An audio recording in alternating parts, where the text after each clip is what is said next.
Should probably kick him out first. Oh, people probably already saw it. What a tease. What a tease. We'll see.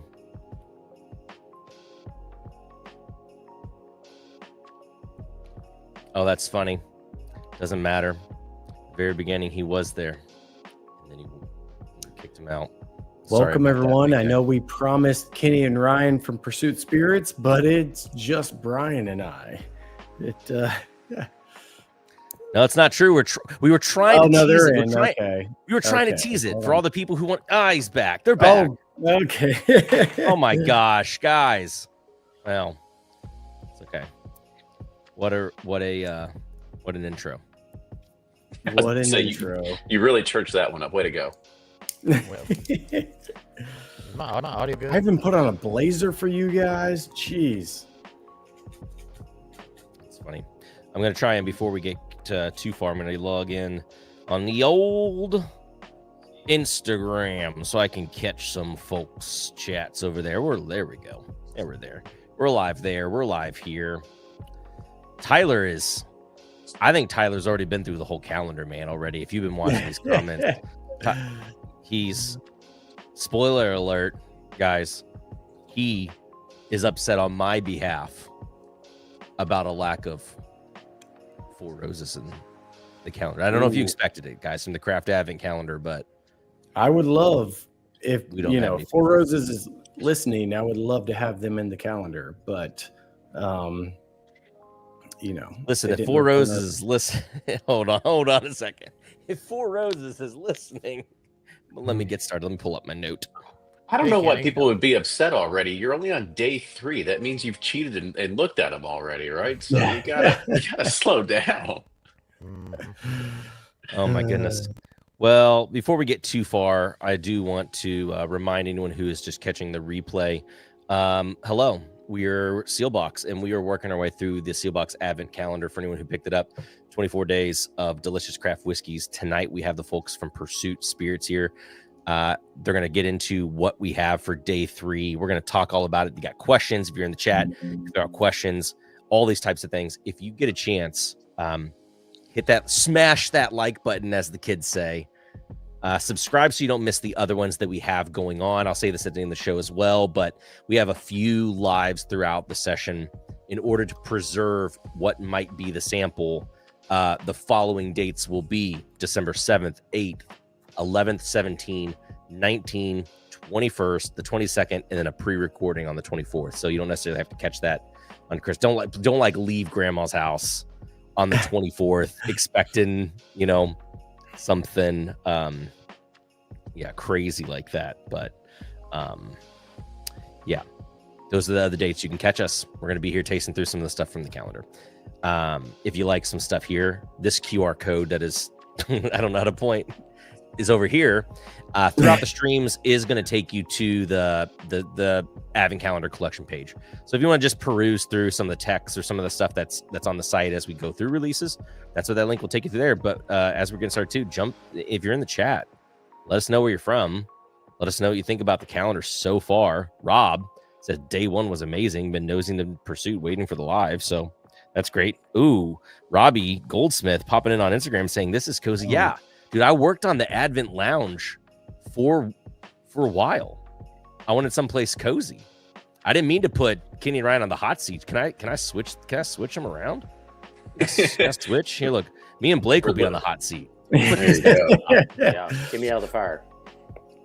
Well, I feel like that's kind of the fun part of tonight's live tasting is for those who are watching and aren't as familiar with Seelbach or Pursuit or whatever it is. So unfortunately, all 4 of us know each other really well. We've done the Bourbon Community Roundtable for the last, 10 years together.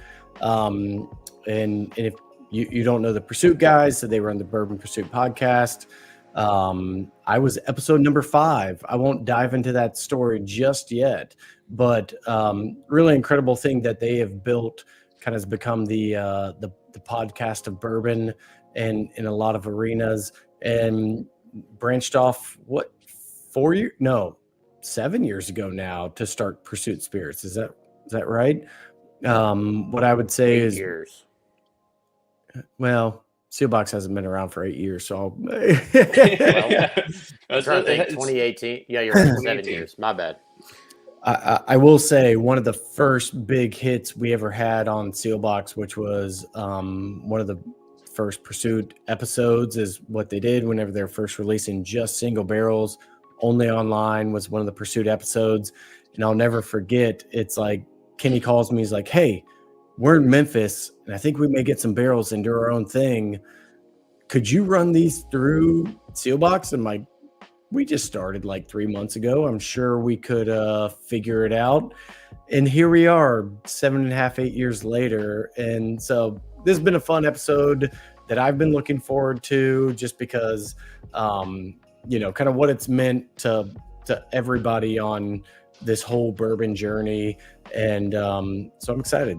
Yeah, that was the long-winded intro of saying, Kenny and Ryan, thank you for joining me and Brian.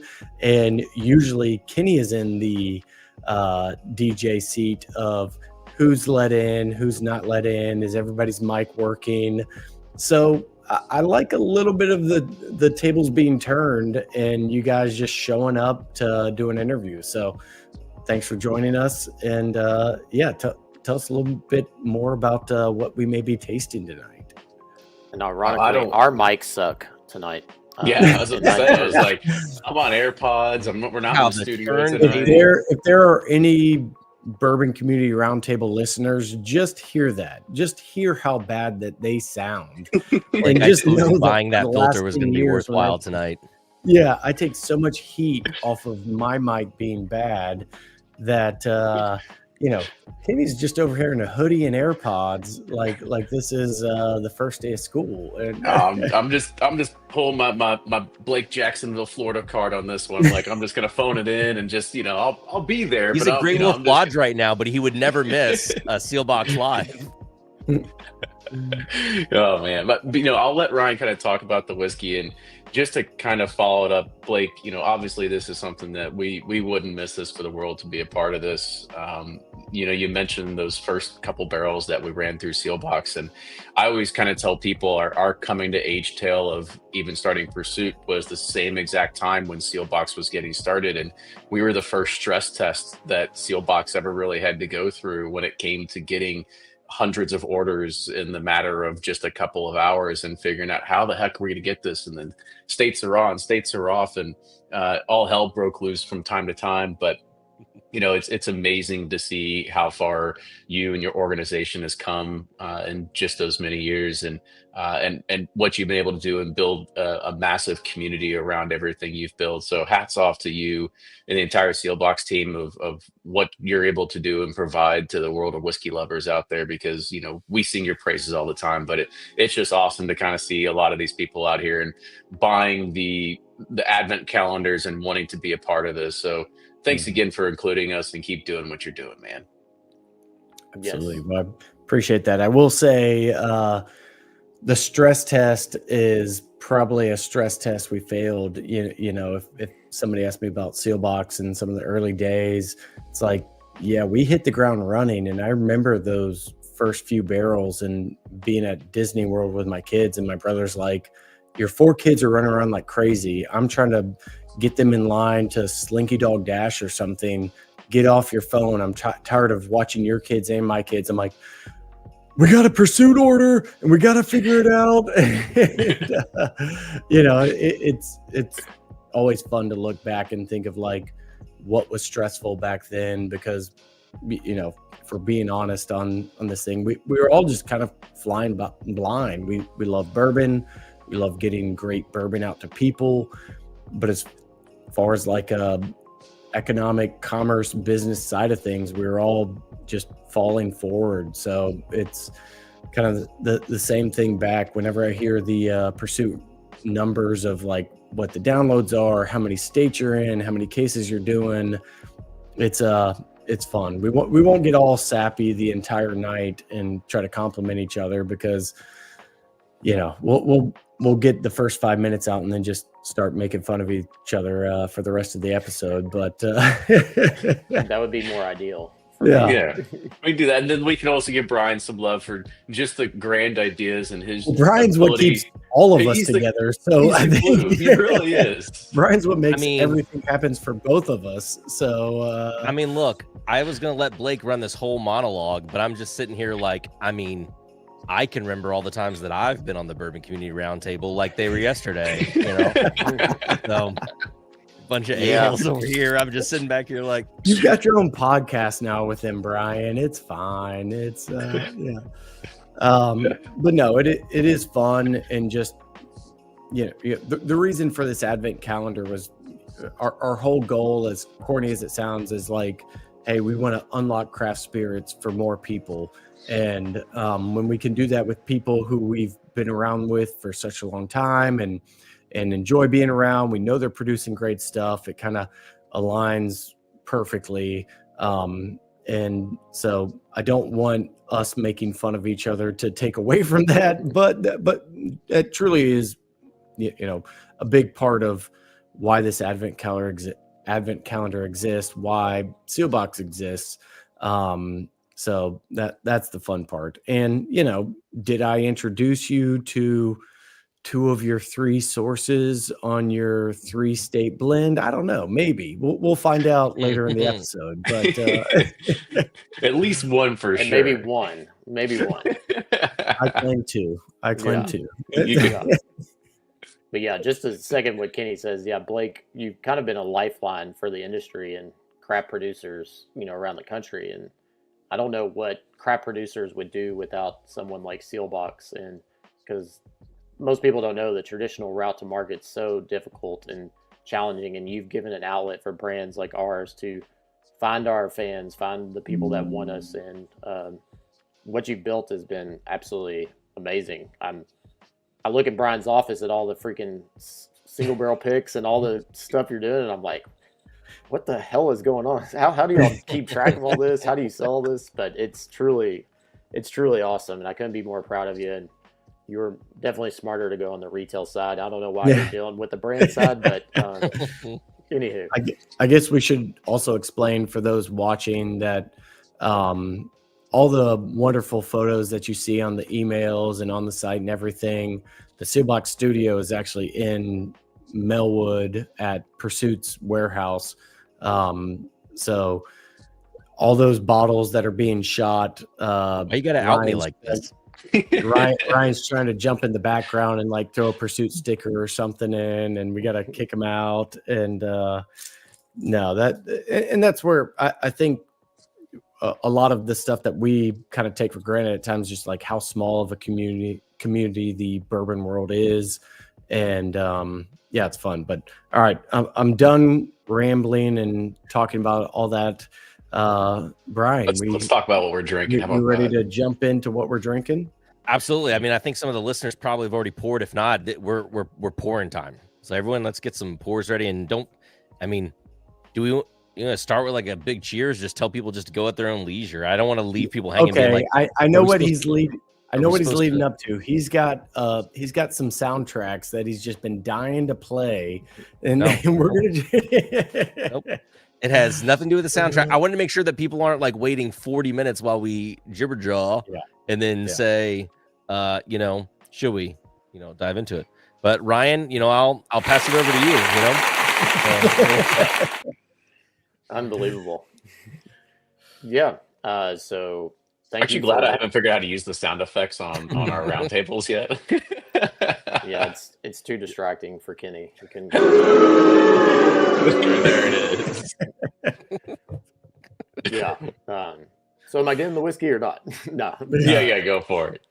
Wow. Yeah. So thank you for letting us be a part of this. Day 3. This is our Pursuit United Double Oak Bourbon. So for those that don't know, we have our Pursuit United Bourbon, which is a blend of 3 different whiskeys from 3 different states. And 3 different producers. So when we sought out, we knew we were NDPs. We were not going to distill our own whiskey. we looked at the sourced market and looked, all right, how can we be different? And so because of the podcast that you talked about, kind of the community we built, we had access to a lot of interesting, unique whiskeys. And we thought, well, wouldn't it be cool if we contract distill, partner with world-class distilleries to make our whiskey for us to our specs, and we can really dial in the art of blending by blending these 3 different mash bills. So all of our Pursuit United bourbons are a blend of Kentucky bourbon made by Bardstown Bourbon Company. We do a 78, 10, 12 mash bill from there. Blake did not introduce us to that one. Our second mash bill that we do is a Tennessee distillery in Columbia, Tennessee. We're pretty transparent. We can't just like say this is who it is, but if you want to Google Tennessee distillery in Columbia, you can figure it out. They're a big producer for a lot of brands, but they make fantastic bourbon there in Tennessee. And people always ask, why don't you do just Kentucky straight bourbon? And I'm like, well, when you taste Tennessee, this whiskey from this producer, it's just as good, if not better, than any Kentucky distillery. And so we didn't care about where it was made. We cared about flavor. And then the third component is really our wild card and our ace in the hole that Blake did introduce us to, which is Finger Lakes Distilling out of Finger Lakes, New York. They have a brand called McKinsey. They make a wheated bourbon. It's a 70-20-10 wheated mash bill. And when we tasted it, we just thought it was incredible. I always make this line that if Finger Lakes was produced in Kentucky, they would probably be as popular as New Riff or Willet or, Wilderness Trail, you name it. But because they're in New York, they don't definitely get the recognition, but they make an incredible wheated bourbon. So it's a blend of 2 rye bourbons and a wheated bourbon that make up our United bourbon line.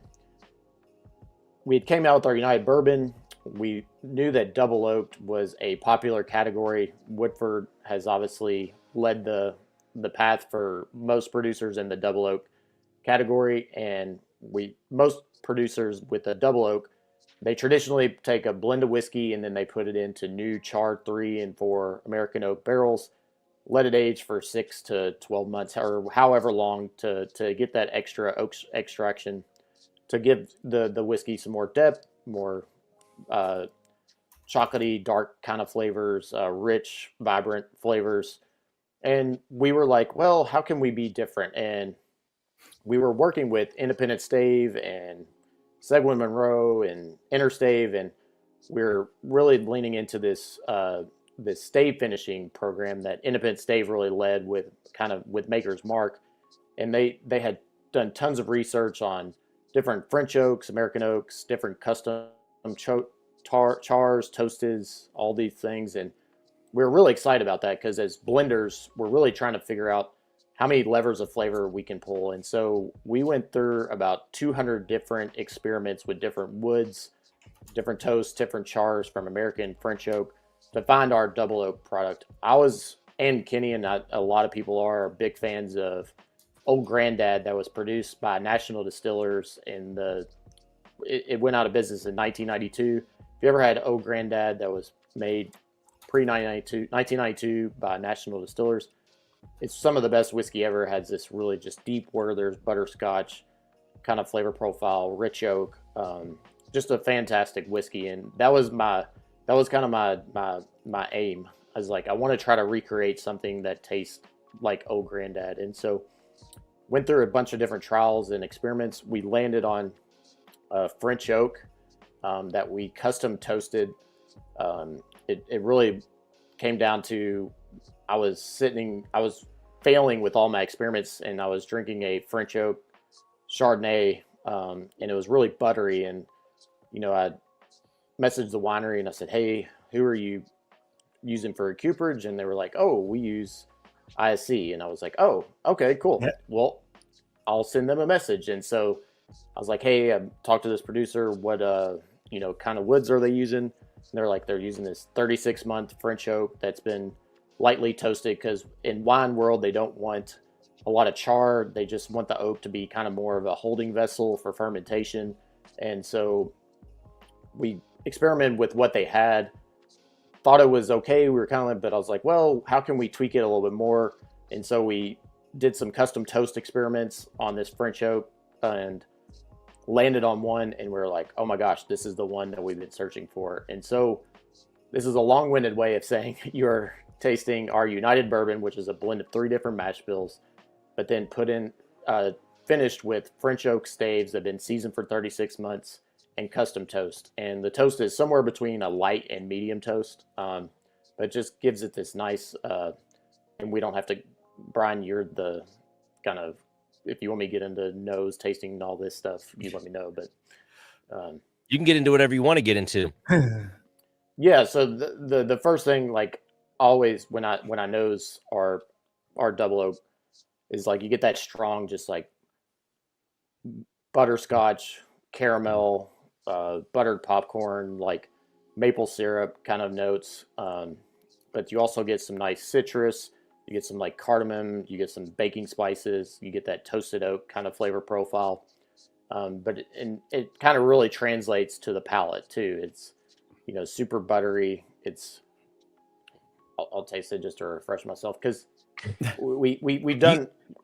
You taste it, and I'll talk for a sec. I'll give you a little break. So, because I think Ryan's being very shy about the fact that on the market, because again, I think there's a lot of people who are going to try the Advent calendar who had not had a chance to try Pursuit. I think there's a lot of, you know, it's easy in our realm to think that a lot of people know who Pursuit are, but because they don't have a large distribution outside of, you know, online retailers that they work with in order to get that out there, a lot of folks haven't had a chance to try this, let alone the double oaked. But when the double oak came out, I mean, it was getting a ton of chatter for its specific buttery butterscotch Werther's type flavor profile. So it's actually really interesting for us to have it in the calendar, or for people to be able to experience if they haven't, because I feel like Pursuit Double Oak kind of changes the perspective of what people think of when they think of a double oak bourbon, and the way that it lays its flavors out.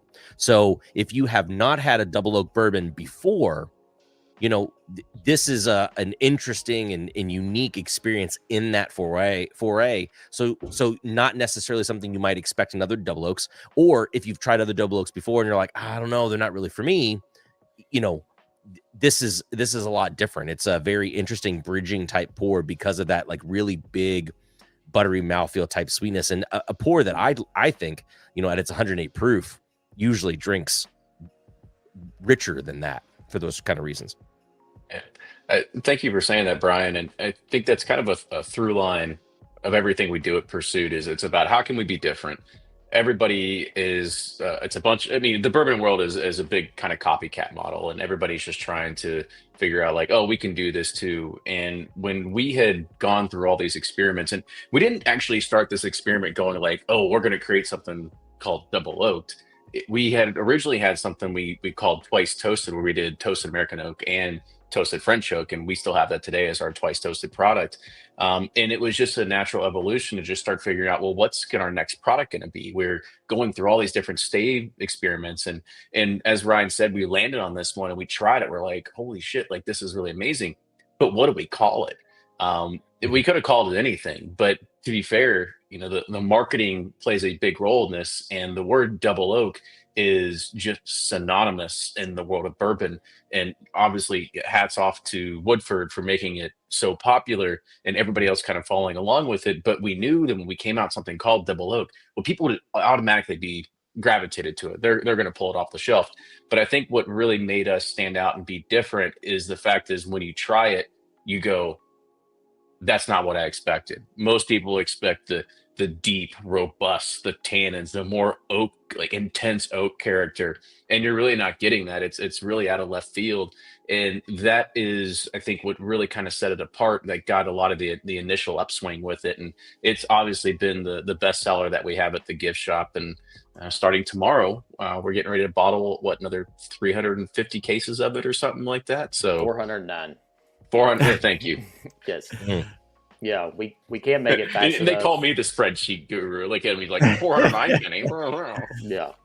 Yeah, we can't make it fast enough. And, you know, a lot of initial people, they see it, they're like, oh, it's lighter in color. You know, it's not like that deeper, you know, as Kenny was talking about, the robust, like, tannins, coffee, chocolate that you get with typical double oaks. And we I think it really just shines on its own and kind of, like, puts the category in a totally different direction, because people get hung up on double oaked and they're like, well, it has to be this. And double oak's not like a TTB term by any means. It just really means like there's a secondary finish going on here. And so, yeah, we're really excited about this product. When you asked us to make 1,050 mLs of it, we were like, but we knew we wanted to get it out to people and get people to try it. So I hope people are enjoying it. This is one that my bourbon friends that, not my bourbon friends, but my friends that aren't bourbon drinkers that are like, oh, 108 proof's too hot, this and that. Like, they try this and they're like, oh my gosh, this is really, really like something that I enjoy, that it's approachable, but yet has a ton of depth, ton of flavor that somebody that's just getting into whiskey can enjoy, but also somebody that's a aficionado can appreciate and enjoy too. There's just a lot of nuance and delicate flavors in there that we really enjoy. I feel like this question brings us closer to Bourbon Community Roundtable territory right here. No, that was my lead in, basically. Talk I'll read it recast. out loud. Is it difficult for the American market to talk recast? Does it mean something different for the U.S. market? I know I'm kind of hosting, but I can only, revert back to my Bourbon Community Roundtable self and think like, oh, I'm gonna jumpstart this conversation with my answer. But I'll hold back because I have my thoughts. So, Kenny and Ryan, what do you think with as far as double oaking, recasking goes in the American whiskey side? Does it mean something different? Scotch has been doing secondary aging, Irish whiskey for sure. All these other types of whiskey for a very long time. Like, how do you think about that when you compare the two? It's like we know Macallan's going to be sherry finished or whatever it is. We know, like, how does that fit into the American whiskey market of things? Yeah. Honestly, Brian, you want to go first, or I can jump in? Yeah, go ahead. Yeah, I mean, I look at it as, whether it's a good word or a bad word, but everybody's looking for a new angle. They're looking for the quote unquote I word, or the innovation. Like, what is innovation? Because you're constantly just trying to stay in front of the consumer, and how do we get their attention? We've said this on the podcast. We've been saying it for a couple of years now. It feels like that when a lot of us that are sitting here on the camera, when we got into bourbon 10 plus years ago, getting really high aged bourbon at a relatively affordable price was easy to come by. Blake made his hallmark on Poor Man's Pappy, for God's sake, right? Like, it was like you could go find Weller 12. Like, we now call it the weeded Seelbach's Private Reserve, but we came into this and having something that was like really easily attainable and really for a great quality and great price point. Now we're at the point where there is a lot of saturation inside the market, and there's a lot of stuff on the shelf, and so it's like, well, how do you stand out? Oh, we're gonna finish it in this, we're gonna double cast this, we're gonna blend it with this, we're gonna triple, twice, quadruple, whatever it is, oak it, to be able to kind of like stand out. And I think that it's not mostly a fact of or can we talk about it. I think it's just a necessary part of the marketing of like, how do we continue to push whatever you're trying to do to just like stay inside the limelight and in front of the consumer. Yeah, I agree. And two, with bourbon, especially like us being Kentucky boys, is like, there's a ton of tradition. There's a lot of TTB regulations to be like a straight bourbon whiskey. It has to, just be the 51% corn, new American oak. That's it, and where Scotch is kind of accepted, like, okay, we have this Scotch, but we can put it in XYZ cask. It doesn't matter. It's a single malt, And I think what's been fun over the last 10 years, especially I'd say the last 6 to 8, is that people have become more accepting of like, okay, what are the guidelines that can be a bourbon, but how can you like play in those guardrails? And two, anytime you double oak or cast finish or this, it's no longer like a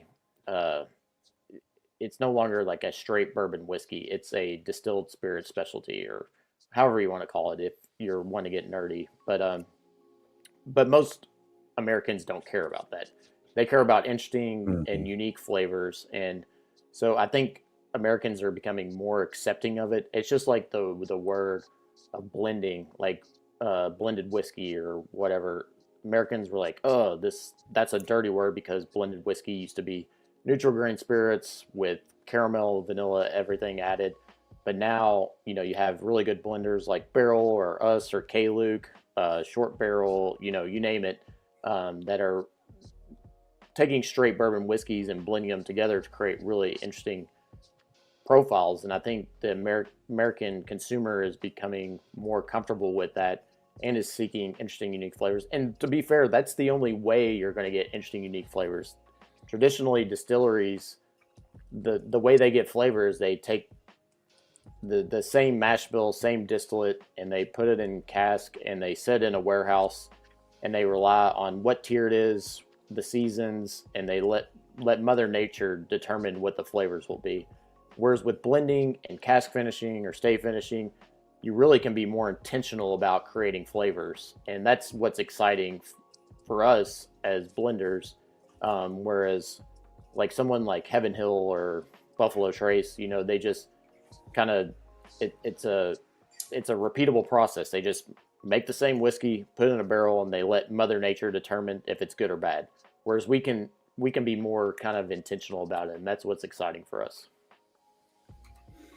Yeah, and I mean, kind of to that same point where I actually almost messaged Brian this today. It was like, hey, what we're producing and talking about with a lot of these brands and distilleries is it's not a boardroom doing, production or, reconnaissance on what should be the next product. It's people who are in it. And I think that's what we have with the Double Oak. It's like people who are completely immersed in the bourbon world.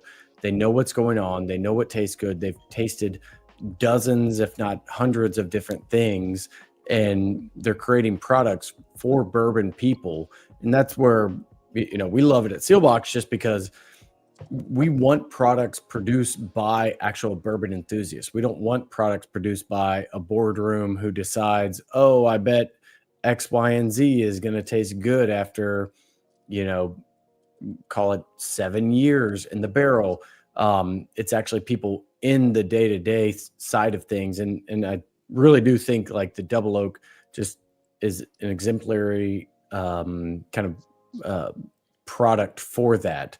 Like you went through what Double Oak works. You went through what kind of different staves. I did see a comment in the chat about, are there any Kelvin barrel coming?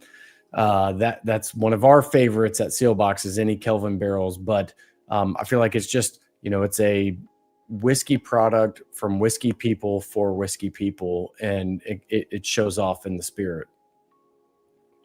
Yeah, you speak of Kelvin, and we love Kelvin cooperage. We actually use those for our wheated bourbon from Finger Lakes. We use Kelvin cooperage just because we think wheated bourbon is one of those type of spirits that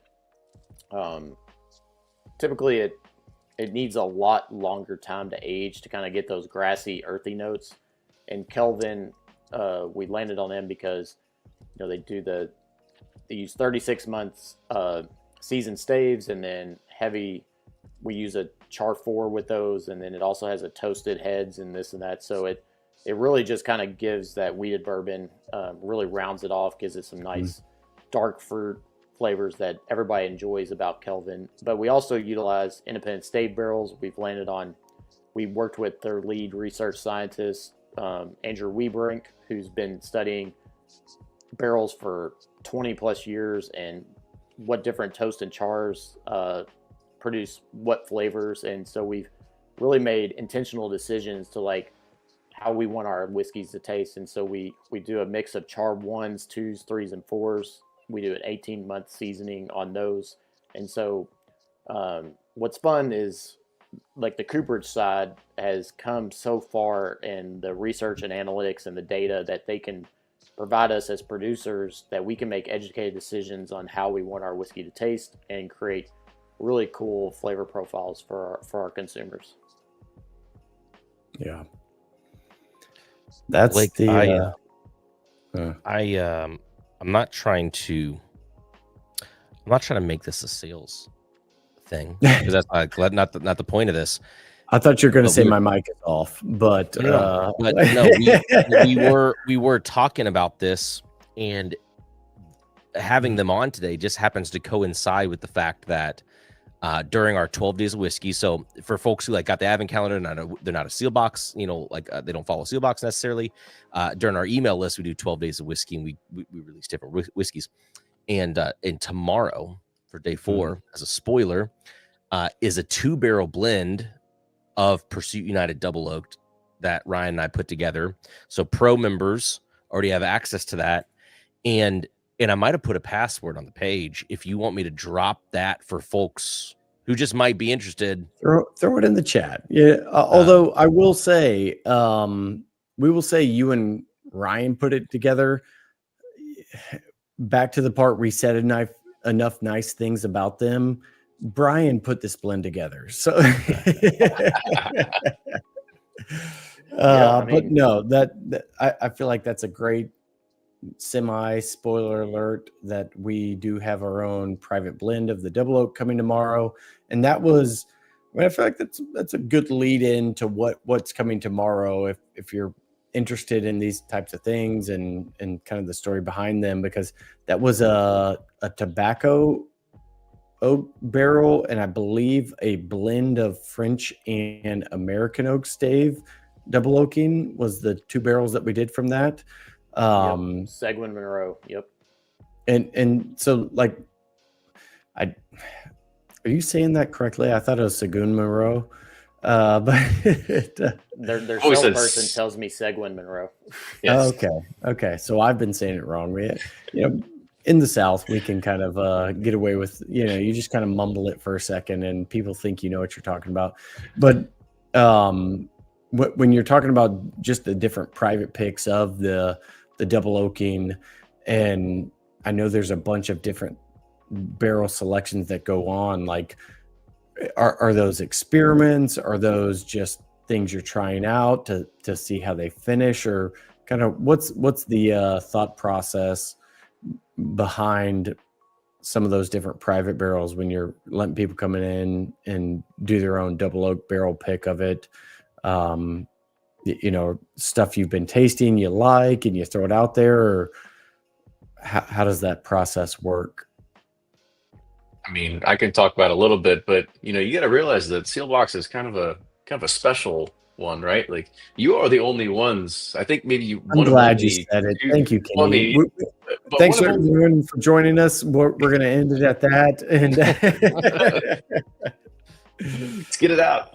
Yeah, I mean, but I think you're one of only 2 people that have ever done multi-barrel blends, right? And so it says something about what you all are trying to do, and now that's starting to kickstart other people that are wanting to do something very similar because they've been selecting a couple barrels from us now. But yeah, I mean, this all goes back into the top of the show when Ryan was talking about all the different blends and all the different stave profiles that we were messing with, those 200 different experiments. I mean, 200 different experiments got boiled down to about 12 that we really enjoyed with our whiskey.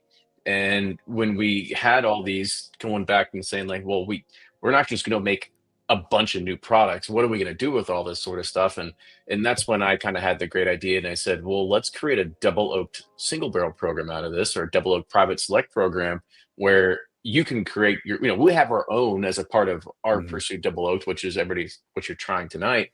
But we had all these other stave profiles that we didn't want to just get rid of. And so by doing this, we're allowing people to come in and now select their own barrel. But the thing that's very unique about it is that all the barrels that go into a blend are going to be different. The ratios of the blend are going to be different.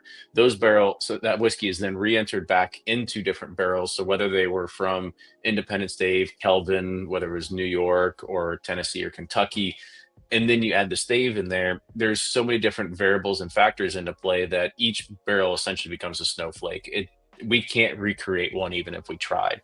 So that's the kind of interesting thing that we do as a part of the private select program, is that even though it is a straight whiskey, a straight bourbon and rye whiskey blend, depending on which one you're going to choose, they're always going to be different every single time you come back to them.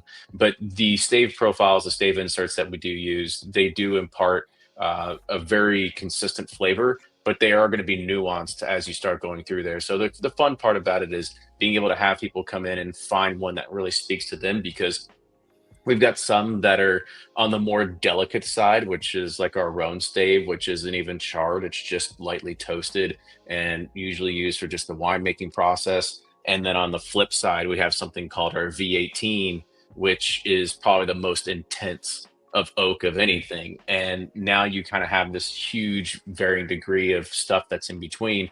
So we can provide a lot of variable differences inside there. And I'm sure that anybody out there that's done a single barrel pick before, and you've gone to some of the larger distilleries, and maybe you're splitting hairs because you're trying barrels that are the same exact age that set next to each other for 10 years. And you're like, well, this one's marginally better than this one, or so on and so forth. With ours, you're going to get a huge, wide, varied flavor array. So you can certainly see the differences between them. Yeah, and it's even more fun when you blend them together, because it's like, especially with this blend, it's like this particular tobacco stave that we use, like this barrel that was super like walnutty, mapley, cherry pipe tobaccos, like that sweet pipe tobacco. And so it's like very sweet, very forward. And then you take the Seguin Monroe, which the V18 Kenny was talking about, which was super like rich oak, deep tannins, like a lot of cherry cola, a lot of like Dr. Pepper flavor profiles. And then you put those together and it creates something special and unique that you just can't get out of a traditional like double oak profile. And so this blend that, and I will say Brian did mostly lead the charge on this. And we went into our mobile redneck rick house, which for people that don't know, we have a UPS trailer that we. No, it's branded Pursuit. I've seen it in your stickers. It's a Pursuit trailer. Because it's a Pursuit trailer. We are in an urban environment that has we have a warehouse, but the temperatures don't fluctuate as much as a traditional rick house. And so we decided to get a trailer that we can put out in the elements, and during the summer it can get up to 120 degrees in there. In the winter, like today, it was 25 degrees in there, and so you get these huge temperature swings, and it really creates really interesting and unique flavors for our whiskey. But me and Brian just went in there and started tasting a bunch of stuff, and I gave him a beaker and he started throwing things together, and by God, this one's freaking incredible. It's awesome. So I got to hit on a couple of things. There's stuff all over the place. So real quick, so for anyone who didn't notice too, again, I'm not just trying to plug it, but I got to go in my rounds. Okay, I changed this QR code. This QR code now does take you to this 2-barrel blend that we're talking about right now. The password is this day 3 that's scrolling. So I want to hit that. Second point, single malt, about the Pursuit Cigar Blend. No. And again, not trying to make this a sales point, but I think Ryan can attest to this too. We still got just a handful of cases left of a Pursuit United Double Oak Rye blend that we did. And in my notes, I'm going to go back and read them. There's a part in the notes where I said, anyone looking for Pursuit United cigar blend, consider this the beta test. And I still stand by that. I think they've done a couple of different finishes that kind of lean into the type of profile somebody who is looking for a cigar finish, as they call them, would like. But I do think that rye blend leaned into it. I think that you keep your eyes peeled for some stuff coming out in 2026 from the guys. If you ended up seeing like the Mizunara release, I think all of these kind of have little essences, interesting little nuances that can tickle a cigar lover's fancy without the amber on them. And then I want to hit on the point, pretty rye for a Bry guy over on Instagram. I feel like I'm leaving the Instagram folks out because they don't pop up in the comments for us to highlight here. But he was asking if this was the Boo Rye blend replacement. We don't necessarily have to get into the whole story, but we could. But to answer your question, did we talk about that publicly, or does he have some insider information? He must have watched our video. No, he must have watched our video. So Rob, you can do the password in the comments. The password is scrolling across the bottom of this video. So it's day 3. Day 3 is the password to get into that page. What's the damage for the bottle? I think Blake responded that was on Instagram. It's $80, but also Emily wanted me to make sure to remind folks too.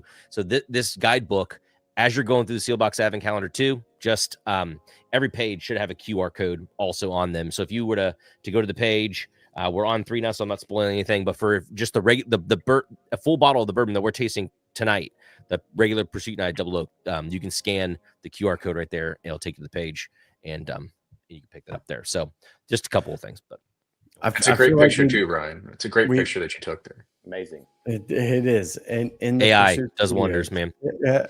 I feel like we made this joke on the first night of Advent Calendar. It's like, could we turn this into a QVC style community where it's like, all right, we got 30 seconds left on the next. And he won't understand the QVC, but he will understand the TikTok live shop. Guys, I've got 15 more minutes, guys. You can't miss it, guys. I'm telling people. Me and Ryan I don't know are what the else to only do. ones not on I don't know what else. TikTok, I don't know what and to I do. don't Jump in the know comments, guys. 15 more minutes. Okay, best deal of the year. We never do this. And we're doing this like QVC. now here. Spot on, man. It's You like got a lot of something like energy that, right? for 9:30. Yeah, I should love it. I should be on. I should do TikTok lives, I think. Missed opportunity. That's what happens when the espresso comes later in the day. Just I feel like Brian has an IV drip of it, just always. Tonight's caffeine intake is holiday creamy vanilla Coke Zero. Look at that beautiful can. choice. Very beautiful. Look Solid at that. choice. Coke Zero is much better than the regular, but oh, Chris, he got me on the easy pay option. I don't know, man. I'm making it easy by giving you QR code and password. What else you want? It's pretty easy, right? Less than 15 minutes, Chris. Does anybody have? Which, while we bring up TikTok, is the Pursuit TikTok still going? Because I mean, I would like to get in a debate over who had a better viewer count. Because for those who don't know, Kenny posted, I mean, this is probably 2 years ago at this point, did an ice maker thing where like the ice melted on, made an ice.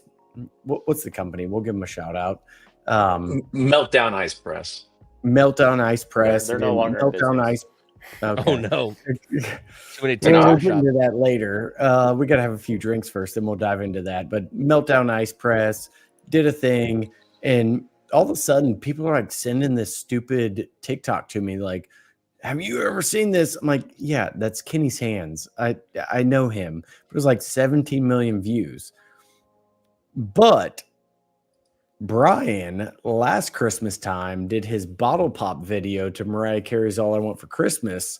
And I'm pretty sure that may have overtaken the Meltdown Ice Press on viewer yes. count. Can we do a I kind of would official- rather have done ice. Kind of would rather have the ice thing, honestly.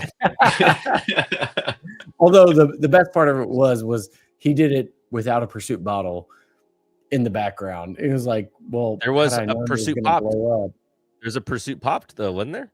Or is that in the Yeah. No, redo in video? your video, but It was in the it was like a Meltdown Ice Press, nanosecond. Where it was. Oh yeah, the meltdown that could have crushed. and Yeah, now I'm you're not getting a gonna- copycat. I don't know.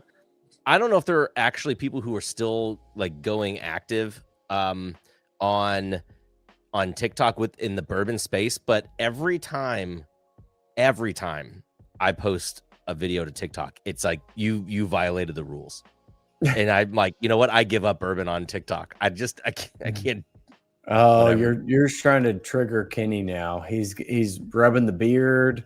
I mean, the Just beard's waiting. been solid for like 3 months now. He's just I was waiting for my moment to chime in there. By the way, thank you for putting up there. Meltdown is still very much in business No, there, I know. Ryan. I just had to look up on their website. Yeah, I don't want them sending me nasty emails being like, "What are you disparaging our name over here for?" So, but no, Run it back. by the way, it was in 2020, so it was like height of COVID. Maybe not 2020, 21 to 20 ish, something it's about that time frame when everybody was sitting at home. But yeah, that's kind of when I really got into TikTok was during that point, because I had made I don't know about a promise to myself, but I said I missed the boat on Instagram of trying to build our community through there, because I put a lot of effort in on Twitter in the early days. And so I said, well, I see this TikTok thing coming. Like, I'm going to go ahead and just start doing stuff over there. So I felt like I was definitely early into that world. And then I know everybody's going to fight me on this one, especially Ryan. We have battles all the time. He still doesn't realize that TikTok is like 10 times bigger than Instagram. But the reality is, like, when I was creating the content over there, it was just dumb stuff. It was just an outlet. I wasn't really doing anything that was really bourbon related, and it was just kind of a different creative outlet. You and doing it wasn't dances and I wasn't doing dances. But I was doing dumb stuff over there. It was just kind of fun. But then, at some point, I think I got a little bit older and things got a little bit crazier, and I didn't really worry about it. But then also at some point I started scrolling through the algorithm, and then people were doing whiskey reviews through there. And I was like, well, now it's just like Instagram again. Like, I was trying to get away from this. I just wanted to watch, like, have something fun to be able to see. But it was definitely earlier. But I would say when Brian came over, well, at that point you had half the world is on TikTok, so you had a much bigger audience. So he already had the advantage. Mm-hmm. Yeah. Well, it worked out. It worked out. It worked out. That's I will funny. say though, that did put Bourbon Pursuit in a different echelon over there. I think it crossed 189,000 followers pretty quickly because of it. But yeah, now we repost a lot of the stuff from the podcast on there, and that doesn't get a whole lot of great traction. But every once in a while, there'll be one that breaks through and gets 20 or 30,000 views on it. Yeah, I mean, I think that is the fun thing about the bourbon world today is there's a lot of good whiskey out there, but it's ultimately like, how do you connect with the audience? How do you connect with the people who are drinking it? And love it or hate it, like, social media is a big part of that. And if somebody sees a TikTok and then they're walking down a store shelf in Arizona, that sounds like the newest distribution point, and they pick up a bottle, that is how people find a lot of new bottles these days. So it's fun to see things like that take off. And now I'm realizing we're at 52 minutes of this. Time flies when you're having fun, guys, and only 7 minutes left on this deal. You just wait for that. Well, I feel like we can keep going for as long as we want, because probably the four of us would just sit here and talk about everything. But I will give a small closeout. But thank you all who joined us for the Advent Calendar tasting. Hope you kind of understand, like, the work and connections that go in behind of, like, what we include in the calendar. And as much as we like to sit here and joke about Kenny and Ryan, like, they've built something incredible. Like, no matter what it is, if it's on Seelbach or you find it in distribution, definitely try their stuff out, because they're making incredible whiskey. I would prefer to say that with them not on the live stream, because I like to compliment people behind their back and only say mean things to their face. But no, what they're doing is incredible. So definitely check them out if you haven't already. And I'll use, it'll make me feel better if I use this as a plug for Seelbach and say, we also have a 2-barrel blend of Pursuit United double oaked. It's a 2-barrel blend that we talked about earlier, coming tomorrow. It is in the QR code. Brian's giving me the sign to the QR code. But yeah, thank you all for joining. This has been a super fun time, and we'll keep it going for a little bit longer, but I feel like I needed to at least give a little bit of closure for those who were just on here listening for what was happening in the Advent calendar. Yeah, absolutely. How often do people do what are those like charity lives where you like see how long you can go live? Why don't we set one of those up sometime? We can set one of those up, right? It's like a dance Brian, you're still gonna WhatsApp me at 7:30 in the morning. We both know it. We'll be on the phone by 8 sir. a.m. And I have been We just need Sarah challenged. McLaughlin on here. I've been challenged, Really? and only 3 minutes left. But, oh, that looks like I'm gonna be logging out of WhatsApp tonight. yeah, Quit. yeah. That's I am quitted. I'm quitted out of WhatsApp. Oh, hold on. What was the also adding Oh, was that- Series did I need to be in there for 67 something? rye to my Seelbach cart? There might be a couple of those still floating around. What was 67? So that would be a Maryland. So that would be Sagamore Maryland rye, a 52. Oh, come on now. 43.5. One of the Yeah. first, and you're hearing this if you're paying attention, that was one of the first Sagamore ryes released as a single barrel in Maryland, correct? Yeah, because typically Sagamore's single barrels are a blend, and this was just a single mash bill of our 52 43.5. Oh yeah, come on. Oh, come on. Okay. And anyways, Sagamore, like, if you haven't tried our rye whiskey, you're missing out. It's something special. Like, I think we have the best rye whiskey in the damn market. I mean, no, like, I'm not Keep boastful going. typically, Keep going. but I think our rye is some of the best rye whiskey being made today, and I'll put it up against any rye on the market. And if you're not a rye drinker, you're like, oh, it's too minty, this and that, try ours. It's special. It's not your typical rye whiskey. It's sweeter, it's fruitier, it's so damn good. And that single barrel is special. So that's a good pick. I'm a Pursuit Rye evangelist, and not only that, someone earlier, I'm not going to go back and find the comment, but yes, I will. Somebody earlier was saying something about the proof, and I found it talking about being really beautiful with water, and I'm not knocking that, but the guys did end up adding an 88 SKU to both the bourbon and the rye this year, and I'm telling you, they're both great, but that 88 rye, like, I think it would stomp 80% of its competition, equivalents. I like that one a whole bunch, but I like all the ryes. So whether they're, I'm really curious about that 67, but that's why I like the nuances to the blends that we've done. And we've had some that we tried to go in blends and we came away with single barrels and all types of stuff. The ryes are just delicious. Yes, they are.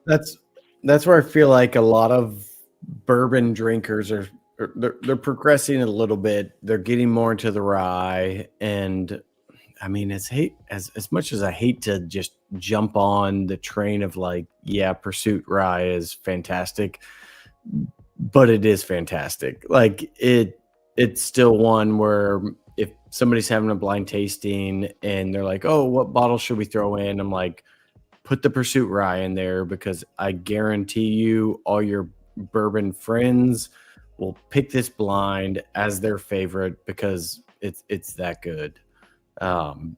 So yeah, it holds its own amongst, and that, I mean, in general, I feel like that's a fun thing about craft whiskey right now, is the fact that you can put it up against just about any major brand, major distillery, and it holds its own all day long. So that's the fun part to see.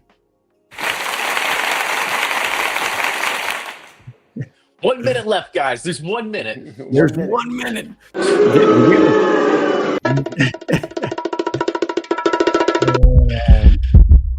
All right. I'm just getting closer, guys. We will sit here and have way too much fun. That's why we need time cutoffs. So I'll close it out. But Kenny and Ryan, thanks so much for joining us. While this is a little different setting than probably some of the other Advent calendars, which are a little more into the tastings and everything, it's always fun to have you all on. For those who are listening who didn't hear me at the beginning, like, We do the community roundtable once every 4 weeks. I get to hear the heat on what I'm doing wrong as a participant. So for me, it's just fun to have you guys on and kind of reverse the roles. But thanks so much for joining us, and hope everybody enjoyed the Double Oaked. If you haven't already, definitely go grab a bottle, whether it's the kind of core SKU of the Double Oaked or what we're releasing tomorrow, which is our private selection of it. Like, these guys are putting out amazing whiskey. So thank you all for watching, and Kenny and Ryan, thanks for joining us.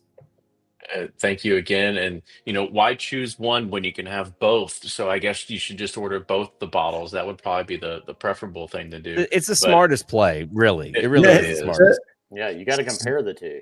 yeah, And you probably, I mean, while you're at it, I mean, if you wouldn't, like, you probably don't. I mean, you don't know what a double oaked rye blend tastes like either. You should add that.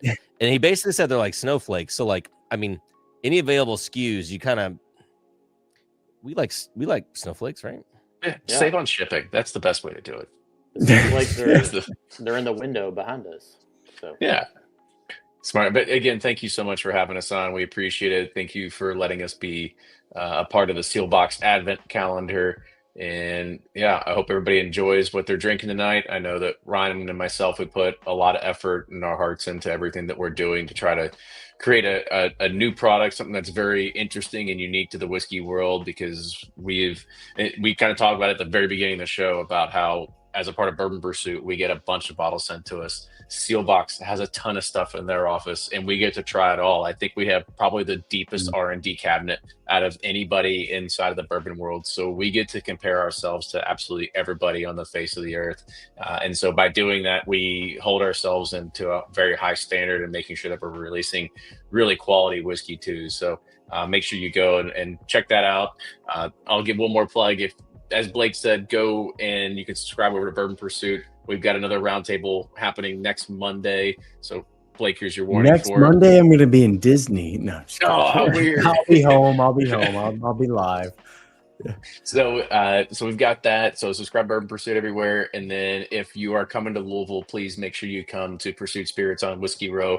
Come and check it out. We run an experience called the Whole Shebang. You get to do your own personal barrel selection, where you go and you taste 6 different barrels. Then you get to fill your own whiskey directly from the barrel into the bottle using a whiskey thief. And it's no pulling levers, but it's a true single barrel selection experience. And then you can also get some cocktails afterward at our new bar called Trial and Error. So please come and check us out. Thank you guys once again for having us on. I've heard the downtown location is great. I know, I've never been invited. I told the guys before we got on, Blake, that we had a missed opportunity for not doing this live at the holiday pop-up. At the holiday pop-up. Yeah.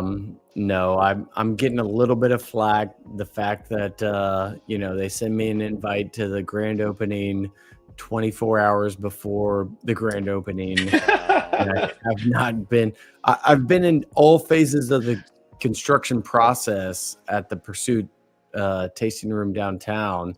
I've taken multiple pictures outside of the downtown location with a bunch of construction, but I still get to hear about it that I have not been to Trial and Error yet.